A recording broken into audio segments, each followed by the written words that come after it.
സംസ്ഥാനത്ത് അതിതീവ്ര മഴ തുടരുകയാണ്. കൂടുതൽ ജില്ലകളിൽ ഏതാണ്ട് എല്ലാ ജില്ലകളിലും അവധി ലഭ്യമാകുന്ന തരത്തിലാണ് ഇപ്പോൾ പ്രഖ്യാപനങ്ങൾ വന്നുകൊണ്ടിരിക്കുന്നത്. ഡീറ്റെയിൽ ആയി നോക്കാം. കനത്ത മഴയിൽ വലിയ നാശനഷ്ടങ്ങൾ ഉണ്ടായിരിക്കുന്നു. എല്ലാ ദിവസവും അപ്ഡേറ്റുകൾക്ക് നിങ്ങൾ ഇതുവരെയും ചാനൽ സബ്സ്ക്രൈബ് ചെയ്തിട്ടില്ലെങ്കിൽ ഇപ്പോൾ തന്നെ സബ്സ്ക്രൈബ് ചെയ്ത് ഓൾ എന്ന ബെൽ ഓപ്ഷൻ കൂടി എനേബിൾ ചെയ്യുക. കൂടുതൽ ആളുകൾക്ക് എത്തിച്ചേരാൻ വീഡിയോ ലൈക്ക് ചെയ്ത് കാണാൻ ശ്രദ്ധിക്കണം. കാലവർഷം വീണ്ടും ശക്തി പ്രാപിച്ചിരിക്കുന്നു. സംസ്ഥാനത്ത് മഴക്കെടുതി രൂക്ഷം.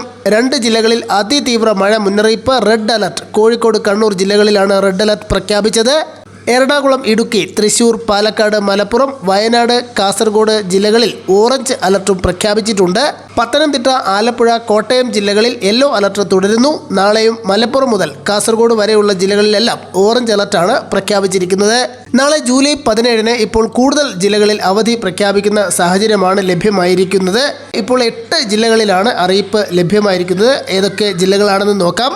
കോഴിക്കോട്, വയനാട്, ഇടുക്കി, പാലക്കാട്, ആലപ്പുഴ, തൃശൂർ, കണ്ണൂർ, കോട്ടയം. കണ്ണൂർ ജില്ലയിലും ജില്ലാ കളക്ടർ അവധി പ്രഖ്യാപിച്ചു. ഏറ്റവും അവസാനം ലഭ്യമായത് കണ്ണൂർ കോട്ടയം ജില്ലയിലെയും വിവരമാണ്. കോട്ടയം, കണ്ണൂർ, തൃശൂർ, ആലപ്പുഴ, പാലക്കാട്, ഇടുക്കി, വയനാട്, കോഴിക്കോട് ജില്ലകളിൽ 8 ജില്ലകളിൽ 17-ാം തീയതി വിദ്യാഭ്യാസ സ്ഥാപനങ്ങൾക്ക് അവധി.